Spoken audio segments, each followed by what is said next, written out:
¿Qué onda? ¿Cómo están? Bienvenidos a un nuevo episodio de... Eso no dijo Kant. Eso no dijo Kant, o de Café sin Censura, o de Un Minuto de Apologética. Minuto de apologética, Bienvenidos. Ya vieron quién está. Edgar Pacheco, el hijo pródigo, regresó. De hecho, estábamos hablando ahorita, ¿no? De los podcasts. Sí, estábamos hablando tras bambalinas de eso.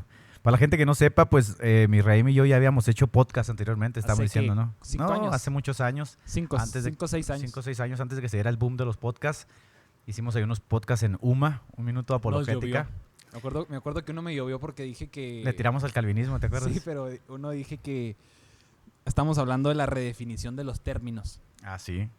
Y dije que ya no se les dice mucamas o trabajadoras del hogar. Te tiraron durísimo ahí, ¿verdad? Llovió. Y le sacamos ahí unos podcasts refutando el calvinismo.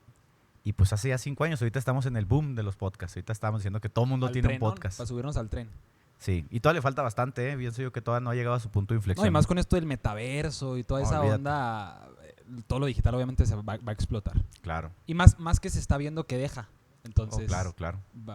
No sé, me imagino, no sé, habrás estudiado, pero me imagino alguna firma Sony, Universal o algo así, ya le habrá metido a un proyecto así, ¿no? No, pues tenlo por seguro, obviamente.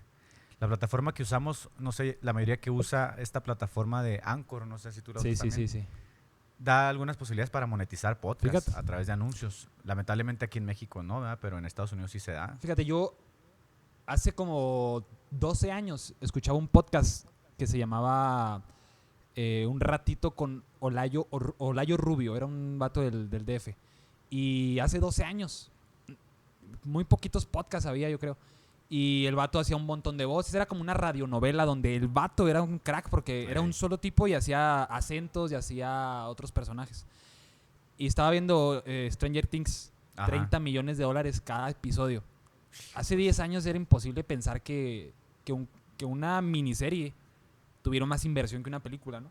Sí, es impresionante. Entonces imagínate, pensando en esta evolución, imagínate unos 5 años, ¿no? 3, 5 años, o sea, el cambio la de paradigma. inversión que las productoras puedan empezarle a meter a los podcasts. Sería interesantísimo, ¿no? Ya ves que también está como el dilema de si se debería estrenar las películas ya en streaming, ya no en cine.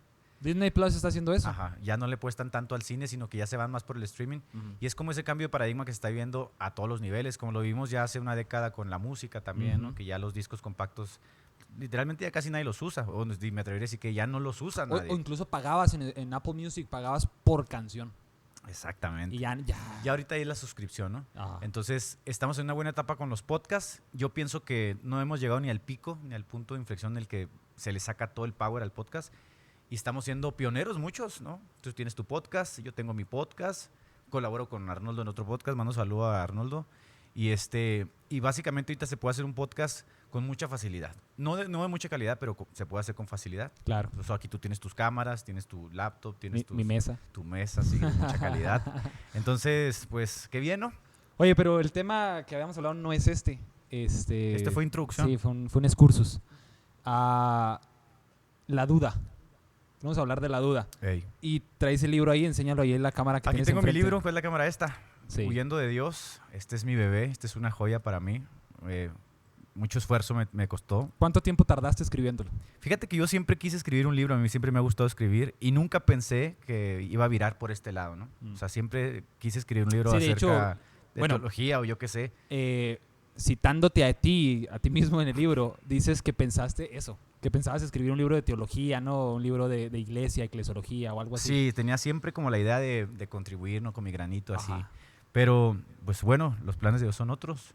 Pero está brutal. Y aquí está el libro, ¿no? Y un año, más o menos me metí como un año en escribiéndolo. Déjame, llevo el crédito de la portada, el diseño. Claro, para los que no sepan, mi Raim se aventó la portada, por ahí, para si lo quieren diseño. contratar. Él se aventó la portada, que le dio bastante carrilla, porque una de las cosas que estamos comentando es que Amazon, pues es como muy meticuloso, ¿no? Con los centímetros, con los detalles y todo esto. Pero pues quedó genial. Mucha gente nos preguntó qué significaba la tacita, ¿no? Rota. La tacita rota, sí. ¿Quieres decirles qué significa la tacita rota? Wasabi. Sí, es el concepto japonés, ¿no? De cómo encontrar belleza en lo destruido, ¿no? No, y el valor que toma, ¿no? Porque, o sea, a mí me parece brutal el hecho de que quebrado ya no vale. Así pero es. reconstruido toma Toma incluso un valor más más valor. alto, sí. Sí. Entonces eso Es pues, impresionante, sí, ¿no? O sea, te deja el concepto que engloba el libro, que es eso, que le dedicas el capítulo, ¿no? Está brutal. el wabi Pero sabi. bueno, oye, una pregunta. Te conocemos por el glosario tan amplio y ramificado que tienes, pero yo tengo esta Pues ya pregunta. estás igual tú también, yo creo. Pues es que lees, Sí, vas leyendo y va cambiando, ¿no? sí, esa palabra y luego... La empiezas a Sí, usar. claro. Bueno, la cuestión está en que obviamente entiendo el proceso de escribir, antes de meternos al tema, entiendo el proceso de escribir, pero cuando estabas escribiendo, o sea, dices, esta palabra, pum, o te detenías a pensar como, ya usé esa palabra, ahora tengo que buscar un sinónimo. Sí, claro. Sí, claro. Pues es parte del detallar el libro, ¿no? Claro. ¿Y Mira, todo te lo aventaste tú? ¿Alguien te lo revisó? tuve un editor, sí. Ah. Tuve un redactor de estilo. Entiendo que las casas editoriales tienen varios, o sea, varias es un personas. equipo Sí, creativo. es un equipo, sí. Yo tuve la posibilidad de tener uno. Entonces el libro hay varios detallitos, varios errorcitos. No se le puede pedir mucho, son casi 50,000 palabras, ¿no? O sea, es un trabajo realmente titánico. Sí, claro. Muy. No, y para no caer como en un ciclo, un Exactamente. círculo. Entonces yo puse toda mi parte, no todo mi empeño, checar, y luego lo mandaba, y luego me lo regresaban, y ya lo checábamos otra vez. Pero a pesar de eso siempre se va un detallito, un error ortográfico, esto, etcétera. Pero mira, siendo sinceros, está de más. O sea, ese tipo de detalles, cuando ya ves el trabajo completo y lo que quieres alcanzar con ello, dices, bueno, eso te ayuda también a entender todo lo que le falta, ¿no? No, y lo humano que es. Claro, sí, también lo humano, pero dices, o sea, para la próxima vez ya sé lo que tengo que hacer. ¿Y ya has pensado en un tema para el próximo libro? Sí, he pensado escribir algo a favor de la iglesia, ¿no? Espiritualidad, pero está ahí. No le he sacado como todo el jugo al libro. Claro. No, es que apenas está como en su despegue, ¿no? Sí, está en su despegue. Ha tenido buen recibimiento, muchas buenas críticas, mucha gente que me escribe y buenas ventas también. Oye, bueno, citando a Kierkegaard, que lo citas tú ahí en el libro, que dice que el que duda no comprende, el que cree no comprende al que duda, Así pero es. en realidad el que duda es el que cree. Muchas veces así es, ¿no? Muchas veces nosotros estamos inmersos así como en una burbuja en la que decimos, bueno, yo estoy aquí, ¿no? En mi iglesia, cristianamente viviendo. Y en realidad quien está realmente viviendo la espiritualidad es el que se está atosigando, ¿no? Esas luchas, esos debates, en esas críticas, en esa búsqueda, en ese movimiento. La vida cristiana tiene que estar en movimiento. Claro. No puede ser estática, esa vida en movimiento. Y ese movimiento muchas veces te lleva a la duda. Sí. A la introspección, al pensar, bueno, ¿y ahora qué hago? ¿Cómo me muevo? ¿Qué hago así? Pienso que a eso se refería aquí. Bueno, mira, vamos a hablar primero de este proceso de duda, que es lo que hablas en el libro, que es el proceso por el que pasaste. Y estaba leyendo un libro de Yancey, El Jesús que nunca conocí, se llama. Y está brutal el libro. Entonces, habla en uno de los capítulos, habla de la tentación y plantea la tentación de Jesús en el desierto de otra manera. Entonces, la cuestión que está diciendo es que Satanás quería como probar una parte de Jesús, que Satanás no sabía si en realidad era 100% humano, si era 100% divino. Y va narrando la tentación desde una perspectiva diferente. La cuestión está en que cita a los hermanos Karamazov de Dostoyevsky y dice que de cómo Iván Karamazov escribe en el libro, bueno, Dostoyevsky pero escribe Iván, el milagro de abstenerse a que Dios haga la voluntad de nosotros. Y eso me parece brutal. Sí. Me parece brutal porque, bueno, no sé si todavía estés, y me imagino que sí, con estas dudas, ¿no? Que no encuentras la respuesta, que no te sacian, que no te calman, a menor o a mayor escala, pero a lo que voy es, uno desearía que Dios viniera y le aclarara el mar, ¿no? Que sosegara las mareas. La cuestión, ¿qué pasa en las iglesias? Que un montón de jóvenes o gente que nos va a oír está siendo atormentado por la duda que está experimentando, porque le han hecho creer que está mal. Sí, creo que tenemos una mala visión de la duda, ¿eh? Pero la vida cristiana, la vida espiritual es riquísima justamente porque está este contraste en el que puedes ir moviéndote, buscando o sentir por lo menos, como decía Kierkegaard, esa agonía, ¿no? De saltar y saber que hay alguien que te sostiene abajo. Claro. Entonces, la certeza o la seguridad total no se da nunca 100% en el ser humano, o sea, es finito, ¿no? Entonces, pues la analogía que usas de los hermanos Karamazov es así, ¿no? Es interesantísimo porque lo cierto es que yo no soy el mismo. Sí, no. Yo no soy el mismo. O sea, incluso ya habiendo regresado al cristianismo, no puedo decir que soy el mismo. Las cuestiones que bebí, las cosas que pensé, las cosas que fueron dando forma a mi personalidad, y obviamente esa forma no se puede construir y estar así en ese proceso, ¿no? Pero lo cierto es que concibo la vida espiritual de una forma muy distinta como la tenía antes de mi caída. No, y mira, bueno, creo que posteaba, ¿no? El fundamentalismo, ¿cierto? Ujú. Hoy. Creo que el fundamentalismo en la iglesia ha hecho trizas un montón de cosas. Porque creo que la duda, Gandhi decía que si cerramos las puertas al error, le estaremos cerrando a una posible nueva verdad. A lo que aparenta un error. Entonces, la cuestión es que en las iglesias no puedes dudar. Entonces, el negarle como ese proceso de duda a la gente, creo que le cerramos el proceso de maduración de Sí, fe. claro, ¿Por totalmente de qué? acuerdo. Porque Totalmente de acuerdo. actualmente yo estoy como el cogele del predicador de Eclesiastés, ¿no? Un nihilismo, un Así, existencialismo, existencialismo total. donde me pregunto, ¿qué sentido tiene la vida? O sea, si somos realistas, Sí, ¿qué claro. sentido tiene la vida? Oye, pero mira, la psicología del desarrollo habla de las diferentes facetas de la vida y de la personalidad, y dice que hay una etapa en la vida en la que uno se vuelve introspectivo, que es Ajá. la etapa final de la vida. Es decir, Sí, cuando llegas- maduro, ¿no? la etapa madura de los 50, los 60 años, cuando le empiezas a agarrar valor a cosas pues, que ya no son materiales. Por ejemplo, tener a los nietos cerca, ver a la La salud. familia, la salud. Pero nosotros, por el proceso en el que estamos, ¿no? Dentro de la dinámica del cristianismo, de estar leyendo, indagando, entramos a ese proceso mucho antes. Entramos a los 30 años, ¿no? Que es lo que pasó justamente con el liberalismo teológico en Europa. Es decir, te sientes como huérfano porque estás entrando a una etapa en la que psicológicamente no estás preparado. Y obviamente eso duele. No, y aparte, es una etapa muy temprana en la que dices, ¿por qué está pasando esto? Claro. O sea, un muchacho de 30 años cuestionándose existencialmente, pues no debería ser así, ¿no? Estás en la flor de tu No, juventud y deberías de estar disfrutando muchísimas cosas. aunado a eso, una responsabilidad ministerial, ¿no? O un cargo en la iglesia. O sea, ¿Tú has escuchado a los pastores que se suicidan? claro. Hace poco se suicidó uno en Estados Unidos otra vez, ¿no? Muy común. Estaba pensando eso. O sea, muy O sea, común. las estadísticas de suicidio en pastores están a la alza. A la alza, exacto. Por lo mismo, ¿no? Porque, bueno, siento que. Y bueno, no toda la iglesia, porque la realidad es el fundamentalismo, ¿no? El que ha hecho mucho daño, pero eso está causando que jóvenes se vayan de la iglesia, Claro, claro. que jóvenes estén frustrados. O sea, retomando el hilo del tema, ¿no? Tú ahorita decías, tengo estas dudas. Si nosotros realmente dijéramos que esas dudas forman parte de la vida cristiana o la dinámica de la vida cristiana, sería diferente, ¿no? sería muy diferente, obviamente. Sí. Pero lamentablemente tenemos un estigma Sí. y un estereotipo de la vida cristiana que es irreal. Porque, no sé, desde los años 80 o 90 viene como este repique de decir que si vienes a Cristo serás feliz y la felicidad, ¿no? El superhombre, ¿no? De Nietzsche. O sea, y tú eres el Nuevo Testamento y vas a encontrar dolor por todas partes, ¿no? El que quiera seguirme, pues tome su cruz, es necesario que padezcamos por él, etcétera. El final de los apóstoles. Y este sufrimiento, o sea, este sufrimiento que nosotros vivimos, deberíamos de abrazarlo como parte de la dinámica de la vida cristiana. Claro. Es decir, estoy pasando por una etapa existencial que me va a ayudar a conocer y comprender las cosas de diferente manera. Lamentablemente, como te repican mucho que si tienes este tipo de dudas o este tipo de debacles emocionales, estás mal. Estás dudando. Muchos prefieren irse. ¿Sabes que yo ya Se no te creo? acabó la fe. Se me acabó la fe, yo ya no creo. Ya no me siento a gusto en la iglesia, ya no me siento cómodo, ya no encuentro un lugar ahí para mí, siento que todo es lo mismo, entré en un círculo vicioso, estoy estancado, se empiezan ellos mismos a recriminar y terminan fuera de la iglesia, que es mucho de lo que me sucedió a mí, ¿no? Un par de cosas, mira. La primera, lo que te decía, ¿no?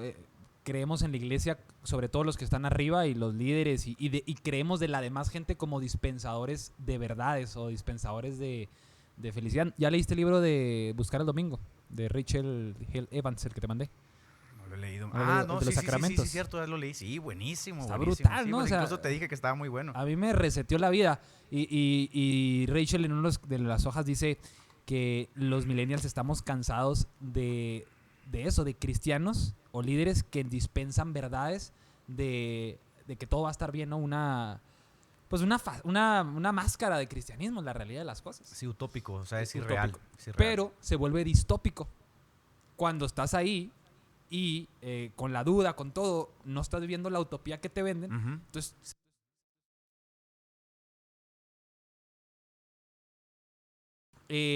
La segunda es que en las iglesias el tema común, más recurrente, es una iglesia de avivamiento, una iglesia de bienestar, una iglesia de prosperidad, una iglesia de sanidad, donde incluso la oración, ¿no? Ya no es hágase tu voluntad, es declaro y decreto. Exactamente.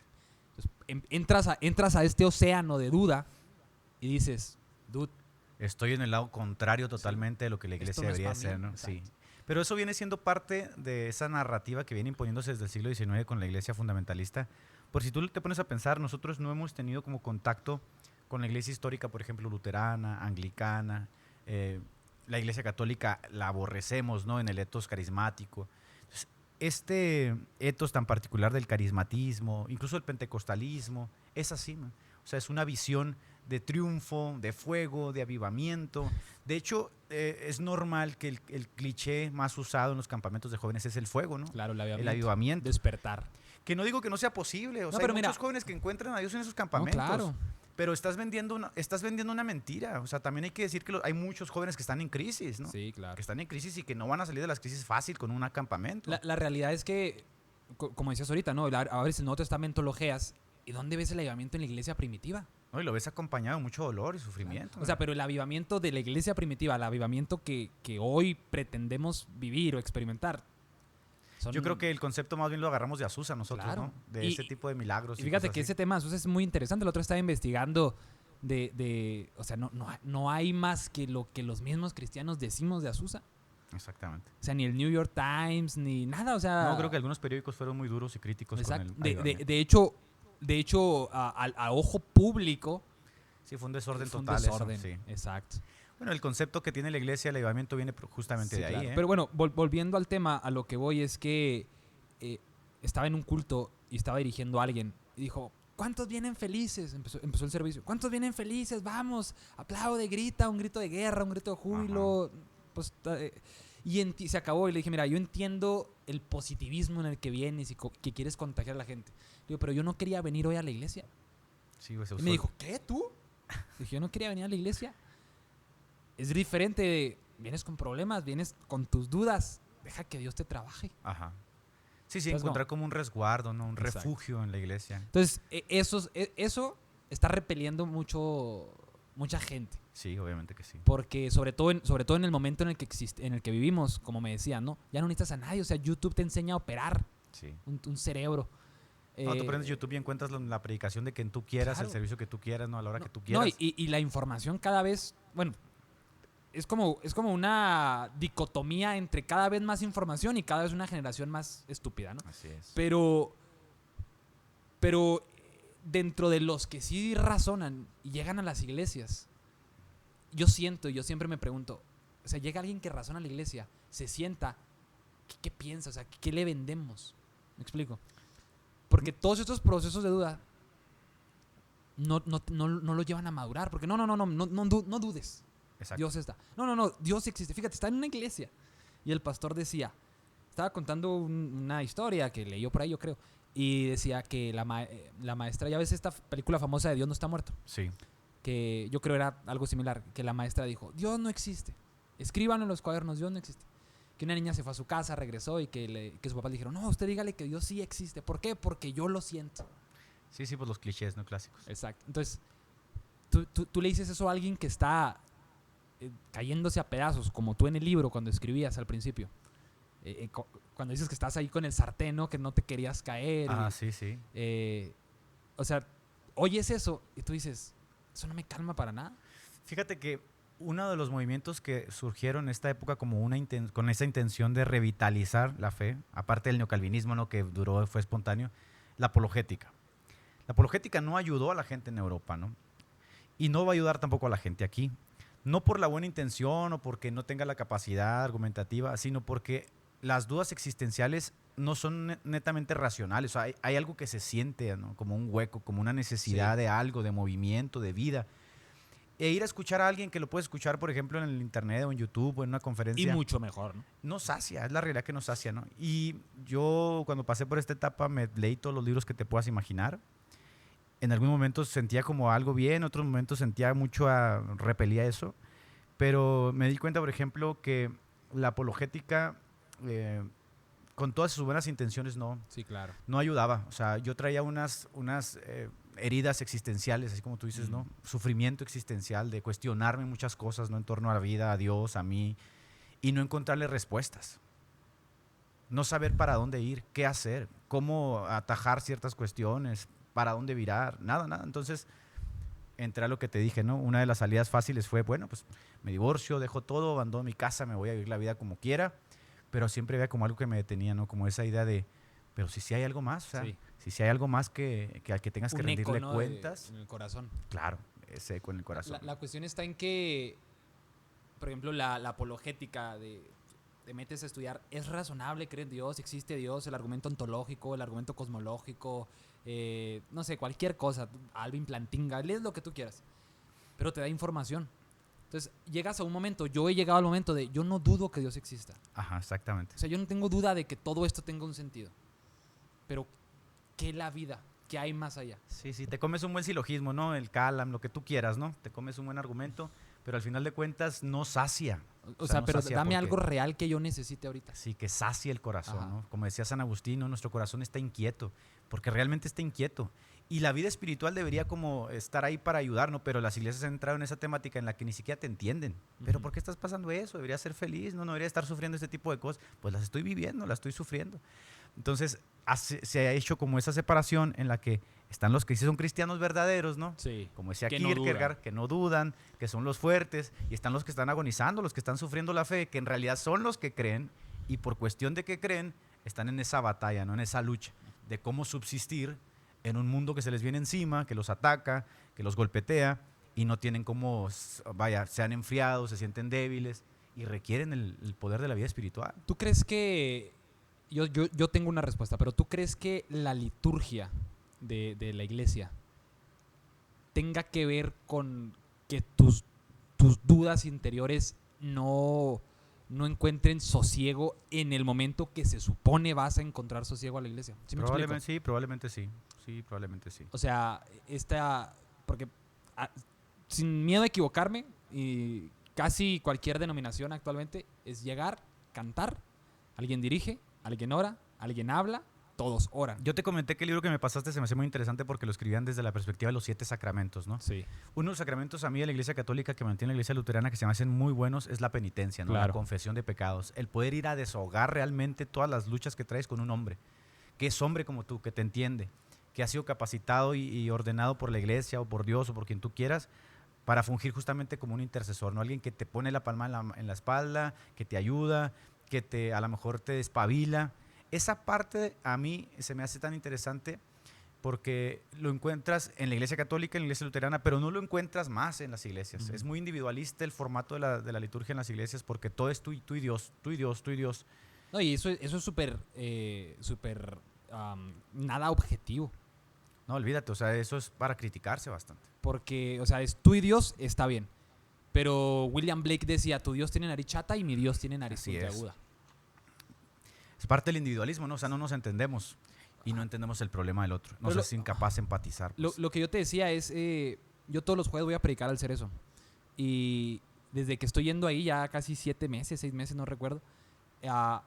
Y por toda este totum revolutum que llevo dentro de cosas, me he dado cuenta de que la liturgia, a veces los parámetros, la gente entra y se va igual y vive más confundida que si no tuviera una liturgia, porque no está participando de algo, ¿me explico? Exactamente. Sí, O sea, sí. y de hecho, no sé si es esta muchacha en el libro ese o quién lo escribe, de los ágapes.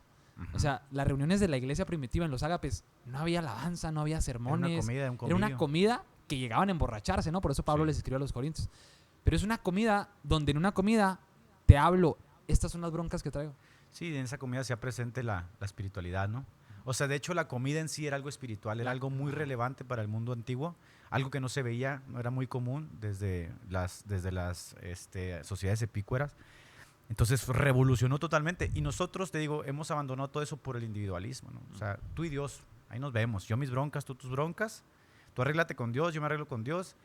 Y esa falta de empatía a mí me hace pensar como que el espíritu le cuesta trabajo, trabajar en una iglesia como tal, en donde debe primar la unidad, ¿no? Claro. Primar la unidad. Lucas Magnin, sé que leíste el libro de posmodernidad. En uno de sus capítulos se está hablando de la multiplicidad y de la uniformidad. Y habla eso, de que una iglesia que planea todo ser igual y unánime, no necesita a Dios, porque la iglesia pretende saber cómo funcionan las cosas, ¿no? Pero una iglesia que está dispersa, con diferentes cosas de todo tipo, es una iglesia que necesita que Dios organice las cosas. Exactamente. Pero bueno, cuando tú... Bueno, es que es un proceso. Yo sé que los que no han vivido este proceso ni siquiera van a poder entender y van a caer en el cliché de te faltó fe o te faltó oración. Cuando dices en el libro, mi oración era envidiable, ¿no? A mí me ha pasado que oras.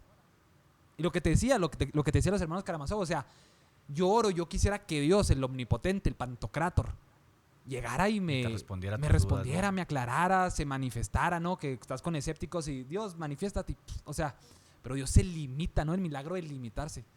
Y ese milagro de limitarse permite la duda y el proceso. Entonces es un proceso que no es de la noche a la mañana, va creciendo, es un crescendo, ¿no? Sí. Pero, ¿qué crees que fue lo que detonó dentro de la iglesia que tú dijeras, no, es que en la iglesia no encuentro sosiego? Yo sé que son un montón de factores, leí el libro, pero algo que creas que fue como el detonante, que fue el catalizador, que creas que es recurrente. Mira, en mi caso creo que fue el no dudar de la resurrección, sino negarla. Porque mi personalidad está fundada como cristiano en torno a ese evento. Entonces, creo que mucho contribuyó la apologética, ¿eh? En algún grado contribuyó porque yo decía, bueno, si este es un evento histórico y sucedió como tal, ¿qué constatación se necesita, ¿no? Por ejemplo, yo no te podría decir, tienes que creer que 2 aviones impactaron las Torres Gemelas el 11 de junio. Es un evento histórico, sucedió, ¿no? Claro. Hay evidencias. Si la resurrección es como tal un evento histórico, ¿para qué necesito la fe? Simplemente sucedió y ya, ¿no? Ese tipo de cuestionamientos en mí mismo, ¿no? Que para algunos pueden ser torpes, me llevó como a decir, ¿y si no sucedió? O sea, si realmente no sucedió y todo se fue formando como una apoteosis en torno al personaje, creo que por ahí empezó el detonante. Después lo empecé a masticar y a masticar hasta que dije, ya no creo. No creo que haya resucitado, ¿no? Y ¡pum! Se vino cayendo todo, ¿no? Ok, pero bueno, eso me parece interesante. Porque, bueno, mencionaste que para algunos les pueden ser torpe. Y volvemos a lo que dijo Kierkegaard, ¿no? O sea, sí, tú vas con un pastor, vas con un líder, con un diácono, con un presbítero, con lo que tú quieras. Y oye, estoy dudando con esto. Es muy probable que te diga, mijo, es que estás leyendo mucho. Sí, te van a criticar. Y que te diga, no estás orando, no te estás alejando. Es muy probable que te diga eso, ¿no? Pero esa duda torpe o mayúscula, minúscula, ¿por qué no crees que ser? Yo sé que era una lucha interna. No sé si la exteriorizaste con alguien en algún momento en quien sí, confiabas. Con varios pastores, con varios amigos. ¿Por qué llegaste a esa conclusión de no existió? O sea, yo sé que por tus propias conjeturas, por tu propia hipótesis, pero ¿por qué llegó hasta ese punto? Empecé a ver como que había explicaciones más factibles. No te llenaba lo que dentro de la iglesia. Ya no me llenaba, sí. Creo que había contribuido mucho la forma que me había tocado mi último pastorado, ¿no? En medio de una crisis ahí institucional. Y encontré que había respuestas mucho más factibles. O sea, había respuestas para mí mucho más factibles que podían darse en torno al suceso de la resurrección, más que ya de que creer, ¿no? Que un hombre se había levantado entre los muertos y todo esto. Entonces fue como una escalada, ¿no? Se fue concatenando una cosa tras otra, una cosa tras otra. Y luego, para mi mala suerte, contacté con algunos amigos para cuestionarles qué creían ellos, por qué esto, y me dijeron eso, ¿no? Que estaba mal, que no podía estar dudando, que debía de orar más. Y uno de ellos, un pastor muy reconocido, muy renombrado, me dijo que él duró mucho tiempo ateo y que en este momento él era ateo, así que no había ningún problema. Entonces dije yo, bueno, al parecer esto es más común de lo que parece, pero la gente no lo externa. Claro. Entonces yo no quiero ser tan hipócrita, dije. Si yo estoy viviendo esta faceta y estoy al frente de una iglesia, 1, me estoy engañando a mí mismo, y 2, estoy engañando a la gente. Esa era mi convicción. Entonces opté por dejar la iglesia para no vivir así esa doble vida, que para mí era pues, mucha hipocresía, te digo. Opté por dejar la iglesia y luego así ya descarriarme, ¿no? O sea, tratar de vivir, que en ese momento Nietzsche llegó a escena y me envenenó. Tratar de vivir en torno, la mente. Sí, conforme a mis impulsos, ¿no? O sea, y arrancarme esa idea de Jesús de la cabeza, quitarla, arrancarlas, quitarme esa imagen o lo que Jesús había logrado en mí. Porque me causaba mucha repulsión sentir compasión, por ejemplo. decía, ¿qué es este sentimiento que me hace débil, ¿no? ¿Por qué siento compasión por la gente, ¿no?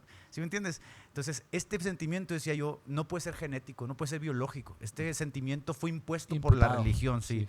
La religión me lo impuso, entonces quiero arrancarlo para saber cómo es el hombre realmente sin la influencia de la religión. Y así fui una cosa tras otra, ¿no? El amor, la tolerancia, la paz, la paciencia, la benignidad. Ajá. Y cuando menos pensé ya, pues era un monstruo, ¿no? Estaba totalmente degradado.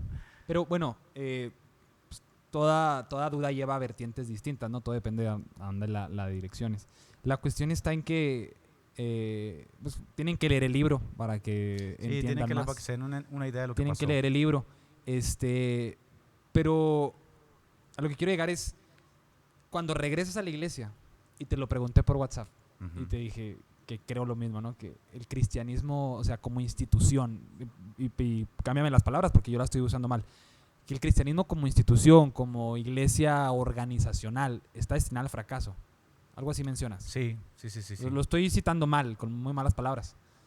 Creo que la iglesia institucional está muy gastada en sus formas, en sus líneas, en sus diálogos, y la evidencia más clara es lo que ha sucedido en Europa. El liberalismo, la secularización, ha hecho que de una asistencia al 31 al 60% haya bajado hasta el 6%, ¿no? Es decir, la gente no se decanta por el ateísmo porque el ateísmo no crece más del 4% cada año, pero no se siente cómoda con la religión institucional, ya sea por los casos tan explícitos de pedofilia, de abuso sexual, de corrupción. La gente como que se ha desatendido las instituciones, ¿no? Pero en el fondo no niegan a Dios, lo ignoran. Ajá. Es decir, no quieren tener una relación directa con la iglesia. Y lo mismo va a empezar a suceder aquí también, ¿no? ¿Por qué? Pues por todo el auge que tenemos del conocimiento, ¿no? Por ejemplo, ahorita el caso tan explícito que se dio en la Convención Bautista del Sur. Va a suceder exactamente lo mismo. La gente se va a cansar de la institución y la institución está sentenciada, ¿no? Bueno, ¿sabes qué es lo que pasa? Que cada vez yo me doy cuenta que más gente empieza a encontrar que la iglesia, aunque parece que va al lado de Jesús, en realidad no va al lado de Jesús. O sea, es como Pedro, ¿no? O sea, se parece lo suficiente para decir, está con Jesús, pero a la vez está distanciado lo suficiente para no morir con Jesús. Mira, una línea de la iglesia ortodoxa de forma escatológica dice que la iglesia de los últimos tiempos va a ser un remanente pequeño sostenido por gracia en medio de un mundo de frialdad, desigualdad, sin afecto Eso es natural. el Apocalipsis, ¿no? Sí, o sea, terrible. Entonces estamos hablando de un rebaño pequeño que se mantiene dentro de las instituciones a pesar de las instituciones. Luego Claro. la gente cuando escucha la palabra iglesia lo asocia a un templo, ¿no? Sí. Yo cuando digo la palabra iglesia me refiero justamente al cuerpo de Cristo. Cuando digo institución me refiero Sí, a sí. la A la formación, organización. a la organización. Sí, a un organigrama. A todo. Exactamente. Sí, claro. Esa institución Sí, no, como claro, tal correcto. está destinada al fracaso. Sí, es Está es destinada a la necesario puntualizar eso, ¿no? Porque se nos van a echar Sí, porque encima. mucha gente piensa que cuando hablas de la iglesia estás Sí, vaticinando, del cuerpo de Cristo. sí, estás No, pero- vaticinando el derrotero del Sí, cuerpo claro, de Cristo. no. No, yo vaticino porque lo veo con mis ojos, tampoco es como que sea algo muy profético, ¿no? Tú lo puedes ver en Europa, lo puedes ver en muchos No, lugares. sí. Vaticino justamente el fin de la institución como tal. No, sí, ahora, te digo, cada vez yo me doy cuenta que la gente, cuando tú pasas por un proceso de analizar, y esa es otra cosa que la iglesia, ¿cómo se dice? Intenta menoscabar en la gente. El dudar y el racionalizar o el analizar el por qué estás ahí. Pero cuando lo racionalizas, rayas la duda, ¿no? Y dices, caray, ¿por qué, no? Sí, claro. Pero después vuelves y ya no lo ves igual. ¿Qué pasa? Como lo que hablábamos, ¿no? Con los llamados avivamientos, con los llamados moveres, bautizos del Espíritu Santo, con los llamados ¿Por qué? Porque lo racionalizas. Y creo que eso es gracias a la duda. Y creo que la duda, y cuando pasas por todo esto, y Dios es el que te atrae con cuerdas de amor, ¿no? Te redirecciona. Vives una mejor relación con Dios. Sí, porque la vives ya fuera de todo ese círculo vicioso. Esa pues. cosmovisión viciada, Sí, ¿no? viciada. Yo lo que he encontrado en mi vuelta a la iglesia es que la mayoría de las personas están en constante movimiento. Se mueven de aquí para allá, están dudando, se cuestionan, de ser arminianos se vuelven calvinistas, de ser calvinistas se vuelven pentecostales, luego los pentecostales coquetean con la ortodoxia, algunos cuestionan del diezmo, otros cuestionan las pastoras. O sea, siempre hay como un cierto movimiento, ¿no? Sí. Pero más allá de eso, muchos no tienen como la valentía de decir, ya no creo. Ujú. A pesar de que ya lo único que están haciendo es lastimando a la iglesia, ¿no? Haciéndole daño a la iglesia. Y ellos mismos. Y ellos mismos haciéndose daño. Entonces yo decía, bueno, es que, ¿cuál es el fin, no? ¿Cuál es el fin? Si realmente esta etapa se acabó, y fui muy sincero conmigo, de hecho, comento en el libro que fui aquí a la capilla maronita que hay ahí, estaba sola, y se lo planteé a Dios, si este es el fin, si esto va a ser todo, pues ya, te entrego, ¿no? Te entrego todo esto, lo que fui, te serví mis mejores años de vida, y me voy, ¿no? Me voy de aquí, estaba muy molesto, y básicamente de ahí en adelante yo me desatendí totalmente. Dije, no quiero ser hipócrita, no quiero vivir toda mi vida peleando conmigo mismo, quiero volver a empezar. Al final de cuentas Dios no lo permitió, pero tampoco regresé igual, ¿no? Tengo una visión, como tú dices, diferente del cristianismo. Creo que la espiritualidad cristiana tiene mucho que dar. Lamentablemente, pues siempre está como la institución que por sentido de identidad, de pertenencia, orientación, pues te frena. Pero si logras sortear todo eso a la par de vivir aceptando las dudas, hombre, le puedes sacar mucho fruto a la vida Claro. cristiana. Porque las muchísimo dudas fruto. van a...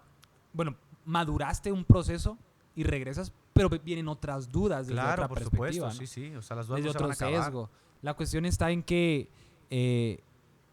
bueno, ¿qué le dirías a alguien que está en ese proceso? Primero que nada, que son inevitables. Ese tipo de procesos son inevitables. Y no hay fórmulas mágicas para salir de ellos. Principalmente, ¿no? O sea, porque fenomenológicamente cada uno lo vivimos distinto, ¿no? Tú lo vives de una manera, yo lo vivo de otra. No tengo experiencia de lo que tú sientes, nada más tú lo sientes. El único que tiene experiencia de tus sentimientos es Dios y tú. Aunque yo puedo empatizar contigo, empatizo con base a mis sentimientos, Claro. no con base a los tuyos. Entonces es inevitable que luego sientas que nadie te entiende, ¿no? Por eso, aparte de que es inevitable vivirlos, es inevitable pensar que nadie te entiende y es inevitable creer que incluso Dios te ha abandonado, porque estás en ese, vaya, en ese límite de emociones, ¿no? El que dices, ya no sé qué hacer. Eso por un lado. Por otro lado, que si tienes la suficiente paciencia, como dice la Biblia, que si eres lo suficientemente paciente, vas a salir de ahí, como dice David, no refinado, o sea, emblanquecido, con una perspectiva mucho más amplia de lo que es la fe. Pero tienes que esperar. No es fácil, es muy complejo, sobre todo cuando tienes en medio una familia, tienes un niño, que no puedes detenerte y tomarte el tiempo, por ejemplo, si estás ministrando en una iglesia, Sí, claro. de descansar, de decirle a la congregación, me siento cansado.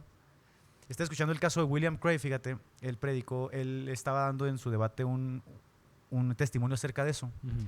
Y dice que cuando lo invitaron a la iglesia, el pastor, antes de cederle el lugar, dijo, hermanos, tengo que confesarles que he vencido. Tenía meses luchando contra la duda de si Dios existía o no existía. Y dice William Craig, había un silencio sepulcral en la iglesia. Sí, nadie lo espera, ¿no? Nadie lo espera. Y cuando se acabó la conferencia, William Craig se acercó y lo felicitó, ¿no? O sea, es de hombres, es algo muy bueno el aceptarlo. Pero imagínate la iglesia, saber que su pastor está dudando, ¿te das cuenta? O sea, el impacto que puede tener primeramente en la gente y el impacto que tiene para el pobre hombre psicológicamente, que no puede expresarle a la gente que es un humano como todos, que también duda, que también sufre, que también llora, que también pasa por momentos difíciles y que requiere también momentos especiales para volver a reencontrarse con él mismo, volverse a reencontrar con Dios. Ay, es complicadísimo, ¿no? Por eso muchos terminan suicidándose, otros prefieren abandonar la fe y otros más pues prefieren vivir así, ¿no? Ateos, agnósticos dentro de la iglesia. Creo que eso de que dices, de que dijo William Craig, hace que la gente madure un montón. Bueno, al menos a mí, hablo por mí, a mí me conecta más cuando tú te subes arriba y te muestras como yo. Transparente, sí. Exacto. Y digo, si él puede, yo también. Entonces, como porque está esta cuestión de subirte y Superapóstoles 2.0, Reloaded. O sea, toda la gente que estamos abajo decimos, no, pues, ¿quién soy yo? O sea, por eso estoy dudando, ¿no? Exactamente. No soy así, por eso estoy así. Entonces, la cuestión está en que creo que la iglesia como que se ha aislado un montón. O sea, siento que la iglesia no es intencional, siento que, y volvemos a lo mismo, ¿no? Iglesia como organización. Cuerpo de Cristo no, el cuerpo de Cristo no lo va a detener ni el Hades. Así es. La cuestión es, nosotros mismos no nos hemos vuelto intencionales. Y tú dices, no, yo te puedo entender, pero yo ya tengo 3 respuestas bajo la manga que te voy a dar, 3 textos, Sí, exactamente. un devocional y todo lo que te voy a Y dar. te voy a mandar a orar. Y te voy a mandar a orar y voy a estar orando por ti, te voy a ungir con aceite todos los cultos. Así es. O sea, es como, pero ese proceso de estar ahí o sea, de pasar ese valle, Tomás. O sea, para mí, mira, estaba leyendo también a Juan el Bautista. en la cruz, ¿eres tú el Mesías que Sí, esperabas? duda, ¿no? Titubea. Titubea en algún momento, ¿no? O sea, yo sé que la mayoría pasa por esto, pero pararte en un escenario o decirle a alguien, es que no sé, o sea, no sé cómo está la situación, o sea, ahorita tengo esta duda. O sea, eso rompe un montón de estereotipos a lo Olvídate. que hoy se presenta. Sí, o sea, acabas con el cliché de un tajo. Lo acabas, lo matas, ¿no? Ajá. Porque le estás diciendo a la gente que esa imagen o eso que tú formaste o construiste se vino abajo con la duda. Claro. Entonces la gente ve a la duda como algo diabólico, como algo muy malo, ¿no? No, de hecho, Marcos Witt predicaba de eso hace un mes. Y Marcos Witt en la canción Espíritu de temor. Uy, Espíritu de duda. espíritu de duda, creo dice. O espíritu de confusión, no sé cómo lo dice. Oye, ¿sabes cómo? Entonces, incluso pasa ahorita con la orientación sexual. O sea, los chavitos dudan por toda la propaganda que tienen encima y los condenamos. Oye, la revista Atlantis, que es muy buena, que cita casi 500 científicos, biólogos, psicólogos, psiquiatras, hacen un análisis justamente de lo que dices, ¿no? De esta selección de los niños por la identidad transgénero. Ajá, Dice, la mayoría de ellos, al llegar a la adolescencia, el 80% de ellos vuelven a su estado normal. claro. Pero cuando están en esa etapa de duda, llega toda esta propaganda, ¿no? No, pues métete bloqueadores hormonales, hazte la cirugía. Llegan a la adolescencia, se suicidan porque se dieron cuenta que era un momento, era un proceso, o sea, era una lucha que tenían que llevar, ¿no? Que por varias cuestiones se dio a cabo, ¿no? Pero se tenía que luchar. Es decir, no hay salidas mágicas. Tenemos esta concepción de que todo se puede solucionar fácilmente, sí, ¿no? En nuestra sociedad. No, no es así. La realidad es... De hecho, en mi libro, yo no doy una salida mágica a eso. Digo, a mí me sirvió esto. Porque una vez que regresé, una vez que estuve en ese pleito con Dios de decir, bueno, ¿y qué voy a hacer, no? He negado todo, he dudado de todo. ¿Cómo voy a empezar? ¿Por dónde voy a transitar? ¿Por dónde voy a caminar? Se ha ido dando poco a poco en todo este año. O sea, todo este año he ido como redescubriendo una nueva visión de la fe, de la espiritualidad que no tenía.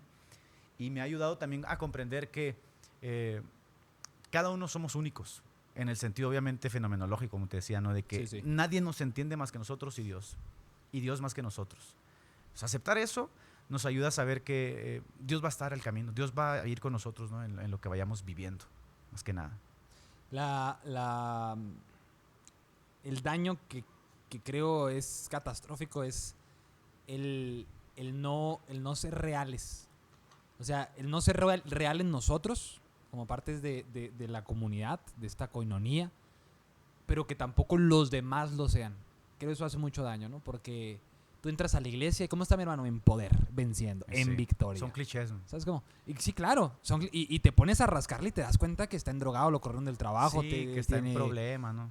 Pero esos clichés forman parte como de la idiosincrasia, de ese sentido de identidad. Nosotros somos así, los felices, los poderosos, ¿no? Y nada nos tumba, nada nos derriba. Y si no me confieso así, Dios no vive en mí.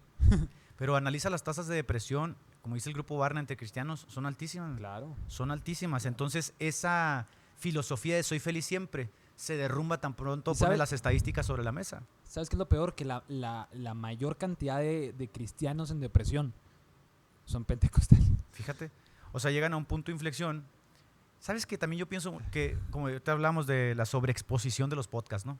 Llega un punto donde ya ningún podcast te llama la atención, ¿sí te ha pasado, no? Sí. O Netflix, el famoso algoritmo de Netflix. Una sobreestimulación que ya... Llegas a un punto donde te aburres, estás aburrido y el aburrimiento obviamente te lleva a otra cosa, ¿no? Que es la depresión, el hartazgo, el fastidio.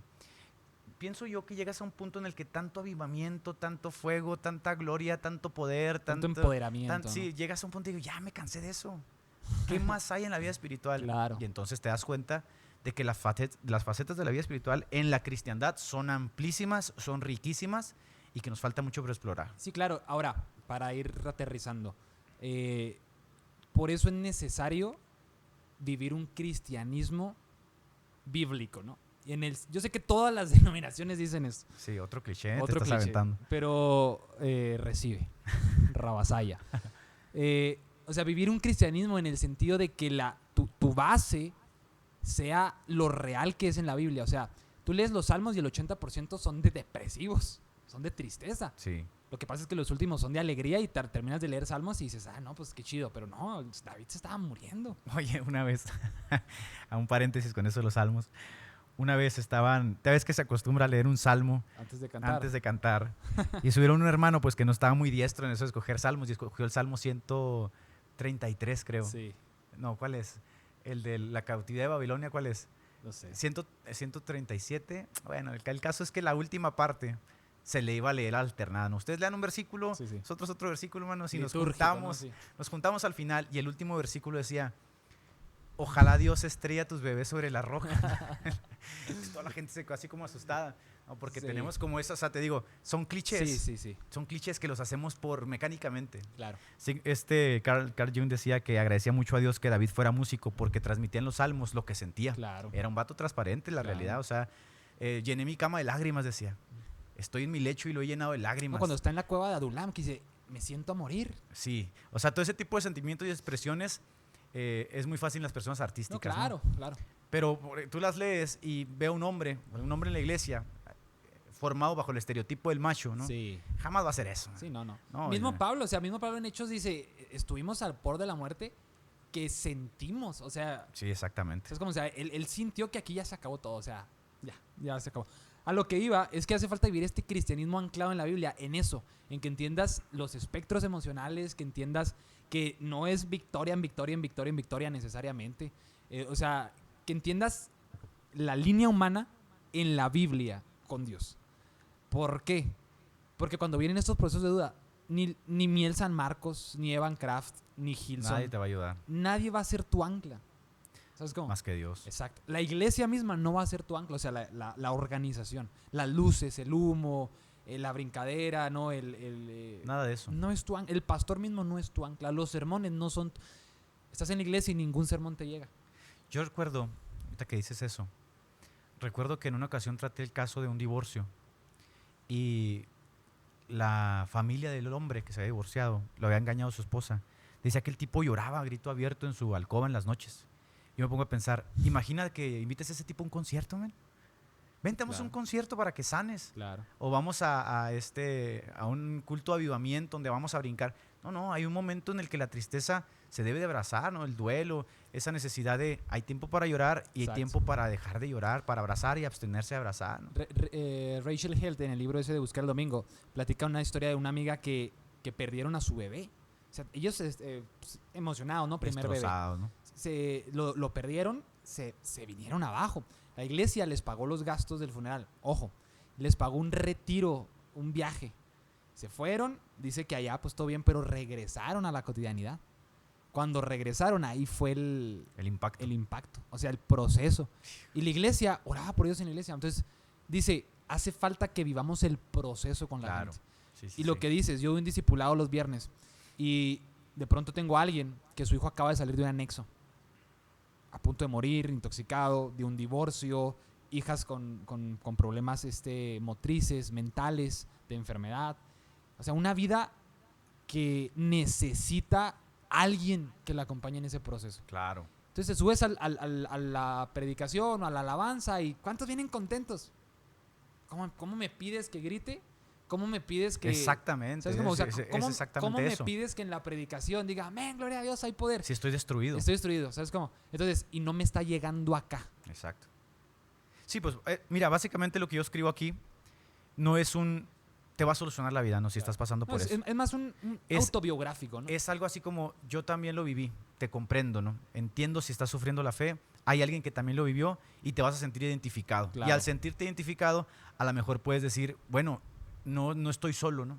Hay personas que lo están viviendo, hay personas que han logrado salir del proceso, hay personas a las que Dios les ha ayudado y este es el caso, ¿no? Después de 3 años de haberme alejado, de haberme caído, denigrado, Dios me levantó. Dios me levantó, me trajo de vuelta a casa como un jornalero, porque perdí todo, esa es la realidad. Para a lo mejor la gente que no sabe, pues lo digo en mi libro, ¿no? Fui pastor casi 10 años y regreso como uno más, pero con una conciencia diferente, ¿no? Una conciencia diferente de lo que es la vida cristiana, la espiritualidad, lo que es justamente el sufrimiento. Más íntimo. Sí, más real, pues, más real. Ya lejos de la construcción narcisista que lo damos Sí, en las claro. redes sociales, ¿no? Más real. Este soy yo. Esto es lo que pasó en mi casa. Sí, claro. Esto es lo que pasó con mi esposa, con mis hijos, No, con y el mis capítulo de suegros. Elisa está brutal, ¿eh? Fíjate, yo nunca nos abrimos ella y yo, o sea, en ese tema. Fue muy interesante porque lo vivimos a la par. Pues estamos casados, lo vivimos a la par, lo fuimos viviendo a la par. Buscamos la manera siempre como de atajar las cosas para no separarnos, porque pues, fue un golpe durísimo para los dos. Cuando estaba escribiendo el libro, le pedí que me redactara una parte de lo que ella había vivido. Yo nunca la había leído.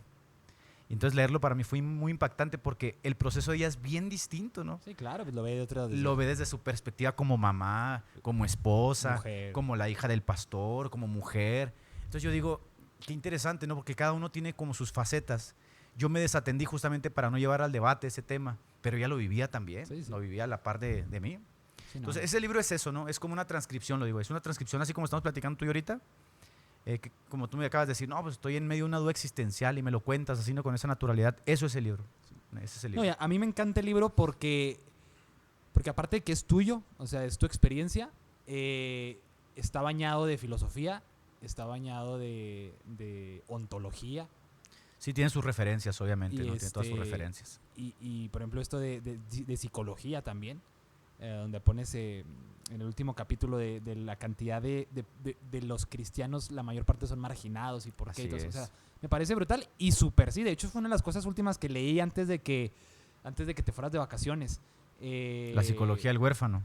Sí, no, bueno, así lo llamas en el libro. Creo que sí, la psicología del Pero huérfano. en el Facebook hace un montón de años pusiste de eso, de que el cristianismo es para parias y todo eso, Sí, sí, burlándote obviamente, Sí, y sí, ahora sí. lo ves desde otra perspectiva, entiendo. Pero sí, o sea, tristemente sí. Fíjate, bien interesante, Nietzsche atacaba muchísimo la compasión. Sí. Decía Sí, él que dice, era, ajá, era una demostración de debilidad, ¿no? debilidad. Sí. Pero al final de sus días su hermana se compadeció de él, porque la sífilis no le permitía ya valerse por él mismo. Y yo digo, bueno, al final de cuentas la compasión incluso le sirvió a Nietzsche. No, y es que mira, volvemos a lo mismo. Volvemos a lo mismo del cristianismo en los escenarios, con los pastores, líderes, predicadores. Sabemos de Nietzsche lo que sabemos de sus libros, Exacto. pero interiormente sabemos, hijo de pastor, Fue hijo de pastor. ahí está sí. toda, o sea, Huérfano. hay un proceso que Durísimo. no sabemos en realidad qué pasó. Esa parte que acabas de mencionar, es la parte que lamentablemente está velada en torno a la apostasía, en Ajá. torno a la deserción, en torno al abandono de la fe. Porque, Lo que no te venden, ¿o a qué te refieres? no, me refiero a que nosotros creamos como esta reticencia al que se aparta porque lo vemos como rival a vencer, Claro. ¿no? Luego se va a volver ateo, se va a volver agnóstico, tenemos que protegernos, va a dañarnos, hay que atacarlo, hay que pertrecharnos, pero ignoramos, al hacer eso, ignoramos la parte emocional de la persona, Claro, ¿no? ¿no? La parte íntima, lo que sufre, lo que pasa, ¿no? Ujú. Lo que vive. Sí. Por ejemplo, a mí se me hacía muy raro que yo a mis amigos, ¿no? Que siempre les tendí la mano cuando lloraron, casé a algunos de ellos, estuve en sus mejores momentos. De repente cuando abandoné la fe, me tuvieron por rival. Pues tú a mí me bloqueaste. Fíjate. Sí, o sea, Pero tú a mí. sí, yo te bloqueé. Y bloqueé a mucha gente, ¿eh? Y a mucha gente la Sí, tuve sí. por rival también. Sí. Una, No, y- una tarde me habló uno de mis amigos de la iglesia y me dijo, tú y yo no podemos seguir siendo amigos, dijo, porque tú eres un pagano. Sí. O sea, pero yo quería como obviar la parte religiosa. Yo quería decir, bueno, pero más allá de la religión, Sí, hay alguien. hay algo, hay una persona que te quiere, te aprecia, que es capaz de Soy un entablar una ente, relación. soy un ente, Sí. claro. No, de hecho, así tal cual lo escribes y dices que cuando regresaste, y tal cual esto me marcó. Todos sabemos que va a regresar el hijo pródigo, pero cuando regresa nadie lo queremos. Ni el hermano. No, el hermano se siente... Sí, no, el hermano, de hecho el hermano es El la primero peor, que lo ataca. Es la peor, es el peor mono en la historia. Pero a lo que voy, a lo que quería llegar de todo esto, ya no me acuerdo qué es, pero este proceso de duda creo que a mí no está bonito, no está suave, y creo puedes asentarme que es Claro, cierto, claro. no es bonito, o sea, estás rodeado y te sientes vacío, estás en un lugar y te cuestionas todo lo que está ahí, pero entender que es parte de la vida y que incluso ahí está Dios, eso sí es bonito. Sí, claro. ¿Sabes Sí, cómo? que a pesar de todo, lo que Ajá. estás viviendo, que a pesar de todo, va a pasar. O sea, no estoy en mi peak, no estoy en mi parte más alta, no estoy en mi mejor versión, pero aquí en el hoyo está Dios conmigo. Por eso a mí Eclesiastés se me hace uno de los libros más fenomenales junto a Job que existen en la Sí, Biblia. ¿eh? no, cállate. Porque Eclesiastés te habla sin tanto rodeo de la aleatoriedad de la vida. En la vida dice, hay tiempo para abrazar No, sí, claro. y tiempo para dejar de abrazar, Mira, tiempo para reír, tiempo llorar. para llorar. Entonces cuando ves que esa aleatoriedad abarca a todo el mundo, ricos, pobres, Sí. grandes, chicos, dices, también otra persona lo está pasando, Sí. también otra persona lo está No, viviendo. y como dices, no, con Job, que a los justos también les pasan cosas Claro. malas. Ahora, mira, a mí me parece muy interesante que Proverbios empieza, el principio de la sabiduría es el temor. Eclesiastés acaba, busqué por todos lados y encontré que el principio de la sabiduría es el temor a Jehová. Así es. O sea, en Proverbios es como el libro de tweets, ¿no? De Sí, es la parte positiva. Sí, positiva. Sacada de contexto, mucho. Y Eclesiastés es la Y parte oscura. La parte oscura, pero que llega a la conclusión que en teoría ya sabías. Sí, John Piper tiene un libro que se llama justamente así, La sonrisa escondida de Dios. Ajá. La que encuentras en medio del dolor, esa parte de Dios, de la personalidad de Dios que no encuentras en el Congreso, en el avivamiento, en el fuego. Si quieres entender esa parte de la personalidad de Dios, esta parte se encuentra en medio del dolor. Claro. Y en medio del dolor, como los himnos de, creo que era John Piper, en medio del dolor hay como una faceta de crecimiento espiritual que no se da en otras partes. Sí, claro. O sea, es muy rica, es muy enriquecedora, pero pues le tenemos miedo al dolor también. O sea, que nos enfermamos rápido, hay que tomar unas aspirinas, unas pastillas. Y es igual con la vida espiritual. Empezamos a entrar a una debacle y rápido queremos salir sin ponernos a pensar que quizá esta sea la voluntad de Dios para poder encontrar algo bueno. Como dice José, ¿no? Ustedes me vendieron pensando hacerme mal, ¿no? Ajá. Pero Dios lo usó para bien, incluso para el bien de ustedes, ¿no? Para el bien de mi nación. A pesar de todo, te digo, la aleatoriedad que maneja Eclesiastés es bien interesante porque te dice, vas a vivir esto, pero va a pasar. O sea, hay un rango tan amplio de vida. ¿Qué va a pasar? Ajá. O sea, vas a voltear un día atrás y vas a decir, me acuerdo una vez que estuve deprimido casi hasta la muerte. Me acuerdo una vez que caí, me acuerdo una vez que lloré, que pensé que no iba a salir de esto, y ahorita estoy aquí, y ahorita estoy en este momento en el que sé vivir en abundancia, ¿no? Claro, Como decía Pablo. Claro. Porque ese sé vivir, o sea, habla de una filosofía, una actitud hacia la vida. Sé vivir también en pobreza, no en necesidad. Pero lo más suave de todo eso es que todo lo puede en Cristo que me fortalece. Todo lo puedo, pero por eso sabe vivir, ¿no? Su filosofía es justamente porque lo puede en Cristo, ¿no? Ajá. Entonces el cristiano al final de cuentas es como toda esta aleatoriedad que va a pasarme, que te va a pasar a ti, me va a pasar a mí, le va a pasar a todos los creyentes, pastores, líderes de alabanza, todos lo viven, también van a llorar, también van a tener momentos de mucha dicha, es pasajera, todo eso es pasajero, porque también no puedes vivir en esa idea utópica de soy feliz siempre, ¿no? Soy feliz siempre, como dice C.S. Lewis, ¿no?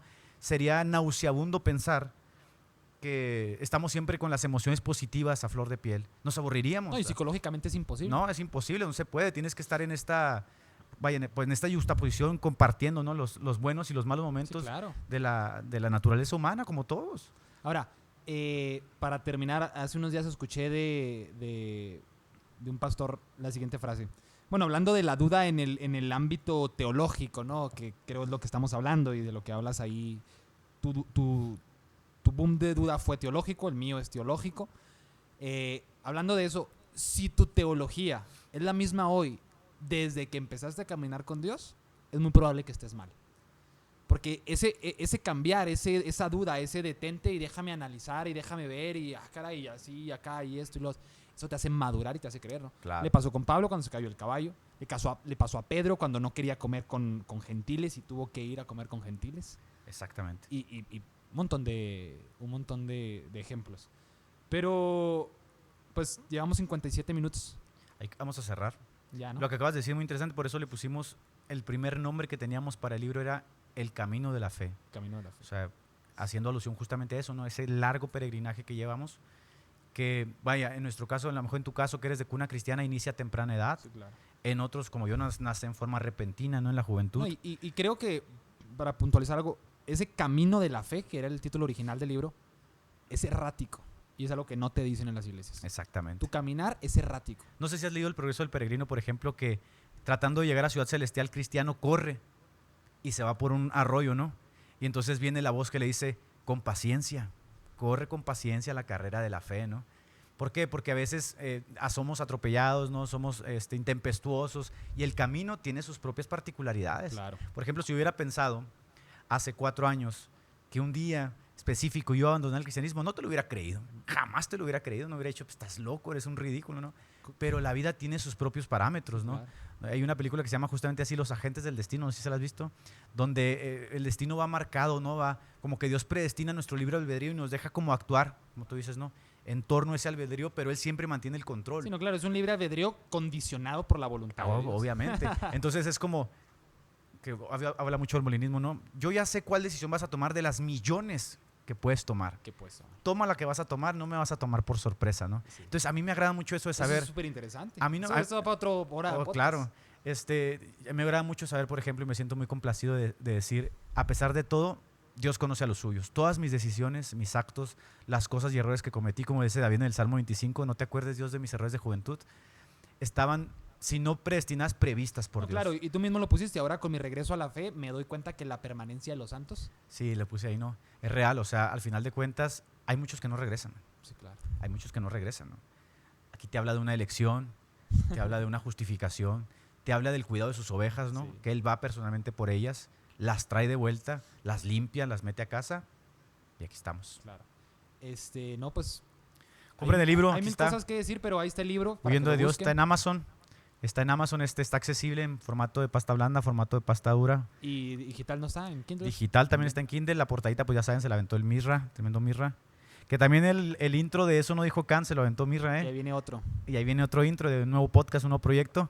Esa vocecilla ahí que luego mis niños imitan de Eso no dijo Khan. Lo dice. Esa la hizo Mirra, Esa voz bizarra y De molesta. enano. De Sí. enano, de gnomo. Así que ya saben ahí lo que se ofrezca, pues ahí está el tremendo Mirra también. Pues muchas gracias, Edgar. Gracias por la invitación, man, es un Y placer. ojalá podamos grabar otro de un montón de temas que hay por ahí. Que teníamos como que, ¿cuánto fue el último podcast que nos aventamos? ¿Cuántos años? 6 años. O sea, hace ¿Te 6 acababas de años. casar? Hace 6 años. No, pues ya tengo casi 8 años de casado. Fíjate. 7 años, vamos a poner 7 años. Vivías ahí por la Zarco, ¿te acuerdas? Sí, después de 7 años, un podcast más, ¿no? Así que, pues sí, esperemos, Dios nos los permita seguir haciendo Huimos del podcast, Sí. el viaje de un peregrino. Órale. Sobres. Bueno, nos Ya vemos. está. Bye. Gustazo saludarlos a todos.